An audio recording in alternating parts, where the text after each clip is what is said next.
نحمده ونستعينه ونستغفره ونعوذ بالله من شرور أنفسنا وسيئات أعمالنا من يهد الله فلا يضل له ومن يضلله فلا هادي له وأشهد أن لا إله إلا الله وحده لا شريك له وأشهد أن محمدا عبده ورسوله۔ معزز خواتین، میں انسا مرتضیٰ آپ کی میزبان IRO کی جانب سے آج کے اس سیمینار میں آپ کا خیر مقدم کرتی ہوں۔ I heartily welcome you all۔ السلام علیکم ورحمۃ اللہ وبرکاتہ۔ امید ہے آپ سبھی بخیر و عافیت ہوں گی انشاءاللہ۔ انسان کو اللہ تعالیٰ نے اتنی نعمتیں عطا کی ہیں کہ اگر وہ ان کا احساس کر لے تو اس کی ایک ایک سانس اللہ کا شکر ادا کرنے میں لگ جائے، اور اگر ہم اپنی تمام زندگی بھی اللہ کے سامنے سجدے میں گزار دیں تو بھی ہم اللہ تعالیٰ کی ایک نعمت کا بھی شکر ادا نہیں کر سکتے۔ انہی لامحدود نعمتوں میں سے ایک نعمت ہماری تنظیم IRO بھی ہے، جس کا مقصد ہے کہ امت کو خیر کی جانب راغب کیا جائے، اور قرآن سے ہمارے تعلق کو مضبوط کرنے کے لیے IRO پچھلے 15 سالوں سے طرح طرح سے اپنی خدمات پیش کر رہی ہے، جن میں منتھلی سیمینارز، ویکلی درس قرآن، درس حدیث، online and offline Quranic GD، تربیہ کلاسز فار گرلز، قرآن انڈرسٹینڈنگ کورسز، تجوید کورسز وغیرہ وغیرہ شامل ہیں۔ IRO کی اسی فکر کے تحت آج کے اس پروگرام کا بھی انعقاد کیا گیا ہے، جس کا ٹاپک ہے رشتوں کی نعمت۔ یوں تو اللہ تعالیٰ نے ہمیں بہت ساری نعمتیں دی ہیں، ان میں سے جو ایک نعمت ہے وہ ہیں ہمارے رشتے، ہمارے خونی رشتے، جن کے ساتھ ہم بچپن سے جوانی تک اپنی زندگی گزارتے ہیں، جن سے ہماری وابستگی ہوتی ہے، وہ یہی رشتے ہوتے ہیں نا۔ تو چلیے جانتے ہیں کہ یہ رشتے بھی اللہ تعالیٰ کی کتنی بڑی نعمت ہیں، اور ساتھ ہی ساتھ ایک ایسا رشتہ جو کہ محبت اور سکون کا باعث ہے، جس کے متعلق اللہ تعالیٰ نے قرآن میں کہا ہے ہن لباس لکم وانتم لباس لہن، وہ تمہارے لیے لباس ہیں اور تم ان کے لیے لباس ہو۔ اور انہی رشتوں پر مبنی ہوگی ہماری اسپیکر سسٹر اسما پروین کی ٹاک، جو کہ IRO کور گروپ کی ممبر ہیں۔ آپ IRO کے لیے بہت سالوں سے اپنی خدمات پیش کر رہی ہیں، نہ صرف الہ آباد بلکہ شہر سے باہر بھی آپ نے IRO کی جانب سے بہت سارے لیکچرز کیے ہیں۔ اس کے علاوہ اپنی بزی فیملی لائف اور اپنے 3 چھوٹے چھوٹے بچوں کے باوجود اس کام میں کوشاں ہیں، آج بھی اپنا قیمتی وقت نکال کر ہمارے درمیان موجود ہیں۔ تو I would like to call upon the mic sister Asma Parveen کہ وہ آئیں اور اس ٹاپک سے ہمیں مستفیض کریں۔ نحمدہ ونصلی علی رسولہ الکریم، اما بعد، واعوذ باللہ من الشیطان الرجیم، بسم اللہ الرحمن الرحیم۔ ادفع باللتی ہی احسن فاذا الذی بینک وبینہ عداوۃ کأنہ ولی حمیم۔ بسم اللہ الرحمن الرحیم۔ رب اشرح لی صدری ویسر لی امری واحلل عقدۃ من لسانی یفقہوا قولی۔ عزیزی سامعات، میں آپ سبھی کا تہہ دل سے خیر مقدم کرتی ہوں۔ السلام علیکم ورحمۃ اللہ وبرکاتہ۔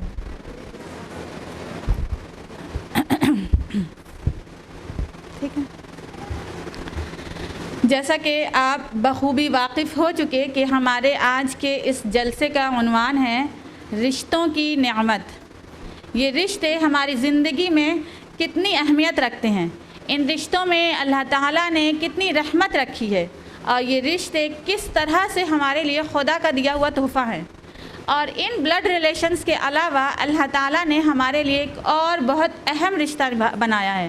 یہ وہ رشتہ ہے جو ہماری زندگی کو بہت ہی پرسکون بناتا ہے۔ یہ وہ رشتہ ہے جس میں ہمارے رب نے بہت ہی محبت اور رحمت رکھی ہے۔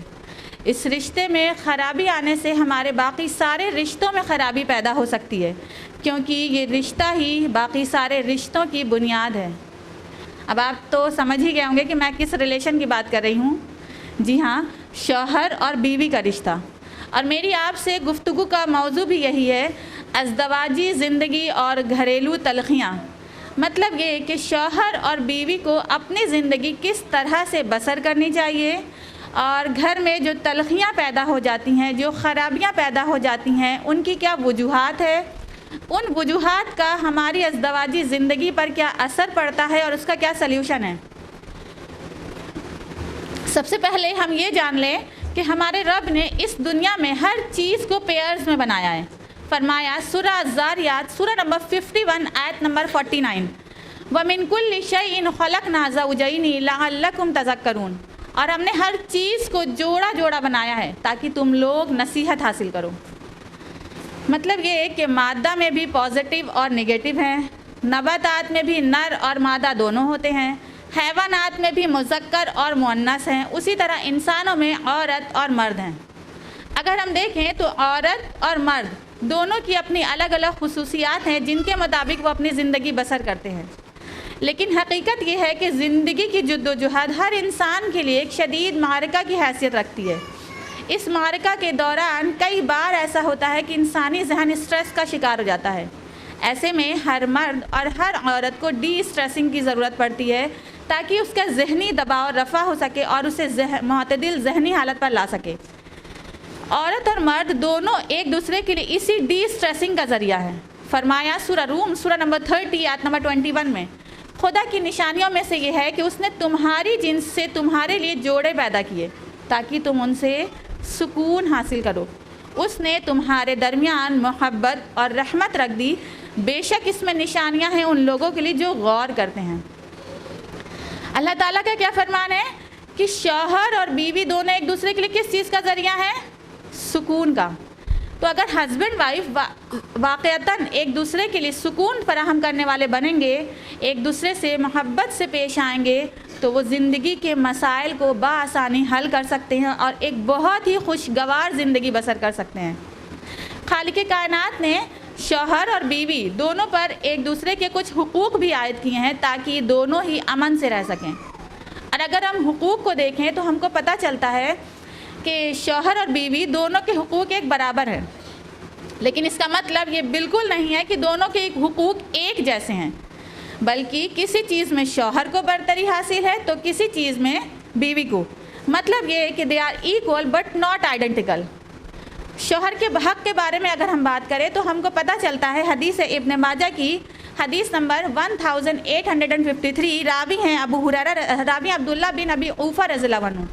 اللہ کے رسول صلی اللہ علیہ وسلم کا فرمان ہے کہ قسم اس ذات کی جس کے قبضے میں میری جان ہے، عورت اس وقت تک اپنے رب کا حق ادا نہیں کر سکتی جب تک کہ وہ اپنے شوہر کا حق ادا نہیں کرتی۔ مطلب یہ کہ ہمارے اوپر ہمارے شوہر کا جو حق ہے، اگر ہم نے اس کو ادا نہ کیا تو گویا اپنے رب کا حق بھی ادا نہ کیا۔ تو ہم خواتین اپنے شوہر کے مقام کو سمجھیں، ان کی فرما برداری کریں، ان کو خوش رکھیں، ان کی غیر موجودگی میں ان کے مال میں خیانت نہ کریں۔ اللہ کے رسول صلی اللہ علیہ وسلم کی کتنی سخت حدیث ہے، نسائی میں درج ہے، لا ينظر اللہ تبارک و تعالی الا امرأۃ، اللہ تعالیٰ اس عورت کی طرف رخ بھی نہیں کرے گا، دیکھے گا بھی نہیں روز قیامت۔ اور کس کی طرف نہیں دیکھے گا؟ لا تشکروا لزوجہا، جو اپنے شوہر کی ناشکر گزار ہو، وہی لا تستغنی عنہ، حالانکہ وہ اپنے شوہر سے کسی وقت بھی بے نیاز نہیں رہ سکتی۔ سوچے کتنی سخت حدیث ہے کہ ہمارا رب خالق کائنات، روز جزا کا مالک، وہ کسی عورت کی طرف، کسی کی طرف رخ بھی نہ کرے، دیکھے گا بھی نہیں۔ اور کس کی طرف نہیں دیکھے گا؟ کیا بتایا میں نے کہ اس عورت کی طرف نہیں دیکھے گا جو اپنے شوہر کی ناشکری کرتی ہوگی۔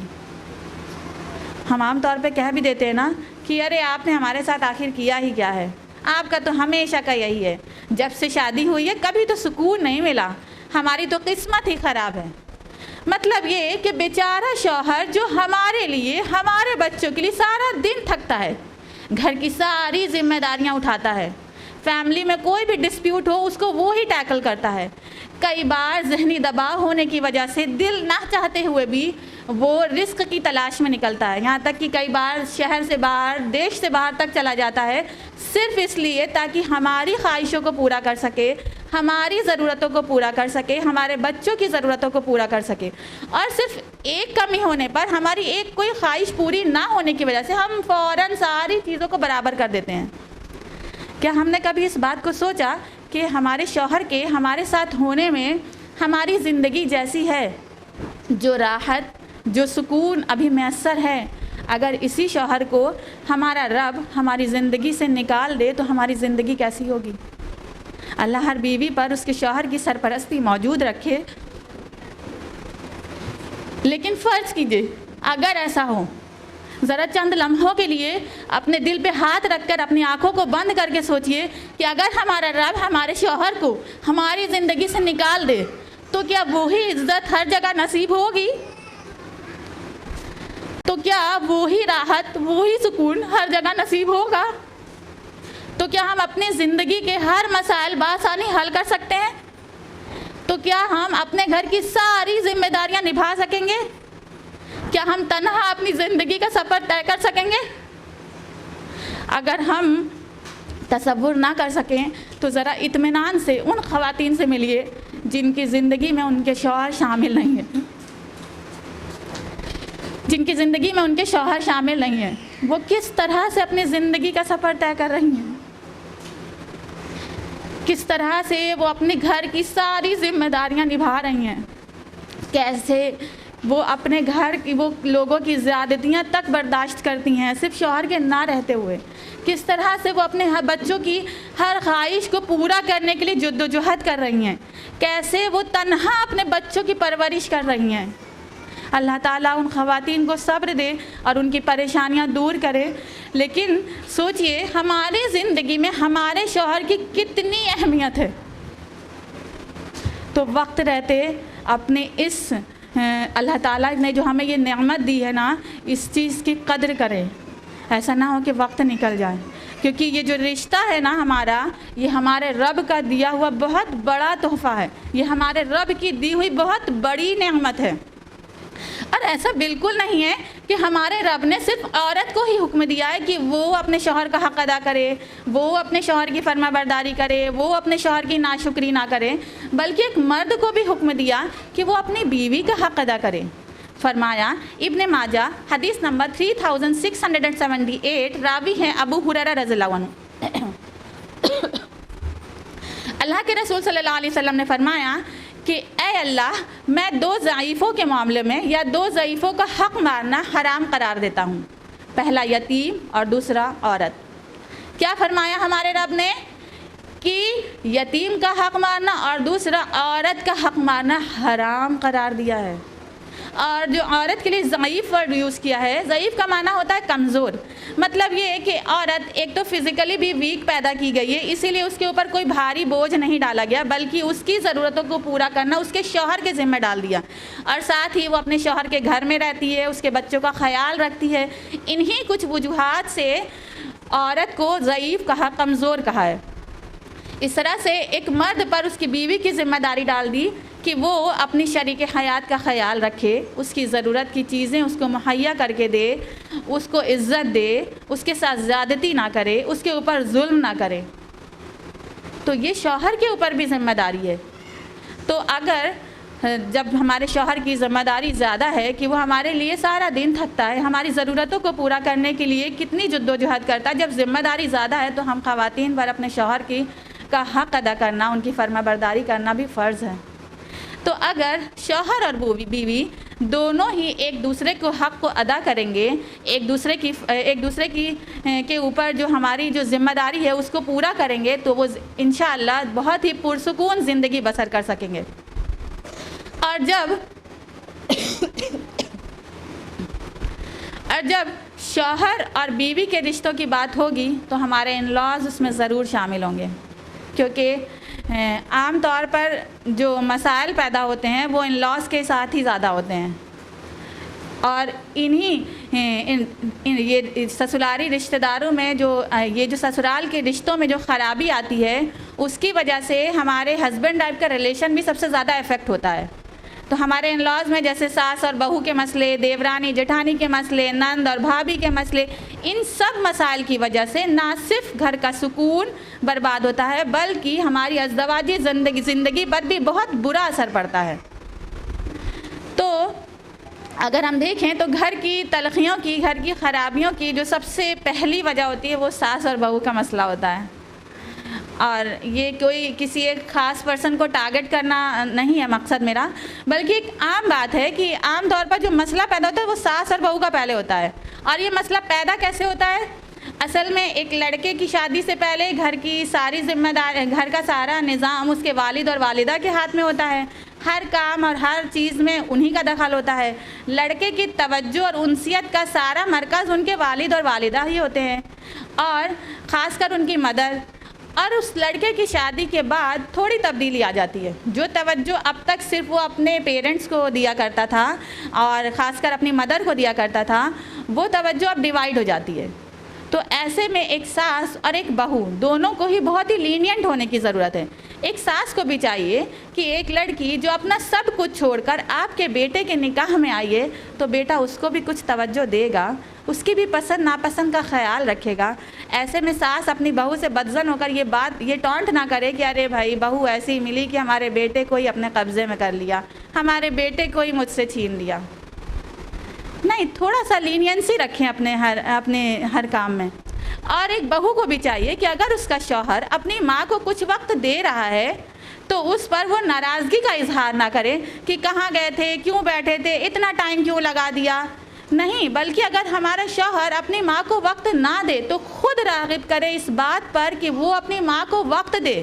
کیونکہ حقیقت میں جس شوہر کی سرپرستی اس عورت کو ملی ہے وہ انہی کی گود میں پروان چڑھا ہے، انہی کی پرورش کا نتیجہ ہے. تو بہو بھی اپنی ساس سے اپنے شوہر کے اپنے ماں کو وقت دینے میں اپنی ساس سے بدظن نہ ہو کہ ضرور کچھ سکھاتی پڑھاتی ہی ہوں گی. تو دونوں ہی فریق ایک دوسرے سے بدگمان نہ ہو، دونوں ہی ایک دوسرے کے بارے میں بے وجہ کے خیالات اپنی طرف سے نہ بنا لیں. اور صرف ساس بہو کے ہی نہیں بلکہ اور باقی ریلیشن میں بھی ہم اپنی طرف سے خیالات نہ بنا دیں. ضرور جیسے عام طور پہ رشتوں میں اور بھی رشتوں میں ہوتا ہے نا کہ اگر کوئی کسی ہمارے سسرالی رشتہ داری نے کسی نے ہمارے ساتھ کوئی اچھا سلوک کر دیا تو اس کی اچھائی کو ہم نہ دیکھ کے اس کے پیچھے چھپی ہوئی برائی کو دیکھتے. ضرور کوئی مطلب ہوگا تبھی ایسے ہمارے ساتھ کیا ہے. بدگمانی سے بہت پرہیز کیا کرے، کیونکہ ہمارے رب کا فرمان ہے سورہ حجرات سورہ نمبر 49 آیت نمبر 12 میں، یا ایھا الذین آمنوا اجتنبوا کثیرا من الظن ان بعض الظن اسم. اے ایمان والو بہت گمان سے بچو، یقین مانو کہ بعض بدگمانیاں گناہ ہیں. تو ہم بدگمانیوں سے پرہیز کیا کریں، بدگمانی سے پرہیز کیا کریں، کیونکہ انہی بے وجہ کے اندازوں سے ہی ہمارے گھر کا ماحول خراب ہوتا ہے اور ساتھ ہی ہمارے رشتے ہم سے دور ہو جاتے ہیں، ہمارے رشتے خراب ہو جاتے ہیں. گھر کی خرابی کی ایک اور جو بہت بڑی وجہ ہے وہ ہے ناانصافی. اگر ہم انصاف پر قائم رہے تو انشاءاللہ مشکلات پر ہمارے گھر کا ماحول خراب نہیں ہوگا. اور انصاف کرنے کا حکم ہمارے رب نے دیا. فرمایا سورہ مائدہ سورہ نمبر 5 آیت نمبر 8 میں، اے ایمان والو اللہ کی خاطر حق پر قائم ہو جاؤ، راستی اور انصاف کے ساتھ گواہی دینے والے بن جاؤ. کسی قوم کی عداوت تمہیں خلاف عدل پر آمادہ نہ کر دے. عدل کیا کرو جو پرہیزگاری کے زیادہ قریب ہے، اور اللہ سے ڈرتے رہو، بے شک اللہ تعالیٰ تمہارے اعمال سے باخبر ہے. اللہ تعالیٰ نے کیا فرمایا کہ انصاف پہ ڈٹے رہا کرو، ناانصافی نہ کیا کرو. کسی سے جس سے ہماری دشمنی ہے، اس کی وجہ سے جس سے ہماری نہیں بن رہی ہے، اس وجہ سے ہم اس کے خلاف کام نہ کریں، ناانصافی نہ کر دیا کریں. اور آخر میں کہا کہ اللہ تعالیٰ تمہارے اعمال سے باخبر ہے. اگر تم کسی کی عداوت میں ناانصافی کر رہے ہو تو اللہ تعالیٰ جان رہا ہے. کوئی جانے نہ جانے، کسی کو خبر ہو نہ ہو، لیکن تمہارے رب کو ضرور تمہاری ہر عمل کی خبر ہے. اور آپ سوچ رہے ہوں گے کہ ناانصافی گھر میں کیسے ہوتی ہے. معاف کیجیے گا، میں کسی کو بلیم نہیں کر رہی، ایک عام بات کر رہی ہوں کہ ہماری بیٹی کو اگر کوئی مسئلہ ہو گیا، ہماری بیٹی کے ساتھ ہم کچھ اور معاملہ پسند کرتے ہیں، اور دوسرے کی بیٹی جو ہمارے گھر بہو بن کر آئی ہوتی ہے اس کے ساتھ ہمارا طرز عمل کچھ اور ہوتا ہے. گھر کے کسی معاملے میں بھلے ہی ہمارے اپنے بیٹے کی غلطی ہو، لیکن بلیم ہم بہو کو کریں گے کہ ضرور اسی نے سکھایا ہوگا تبھی اس نے ایسا کیا ہے. اور یہی نہیں، ہم بیٹیاں بھی اپنے مائکے میں تحفے تحائف دینے میں تو بہت خوشی محسوس کرتی ہیں نا. معاف کیجیے گا، میں کسی کو تحفہ دینے کے لیے منع نہیں کر رہی ہوں، آرام سے تحفہ دے، کیونکہ آپس میں تحفہ دینے سے، گفٹ دینے سے آپس میں محبت بڑھتی ہے. لیکن اگر ہمارا شوہر اپنے گھر والوں کو کوئی تحفہ دینے کے لیے کہہ دیتا ہے تو ہمارا موڈ خراب ہو جاتا ہے. مطلب یہ کہ ہم اپنے گھر میں دینا پسند کرتے ہیں لیکن اپنے شوہر کے گھر میں کوئی چیز دینا پسند نہیں کرتے ہیں. تو ہم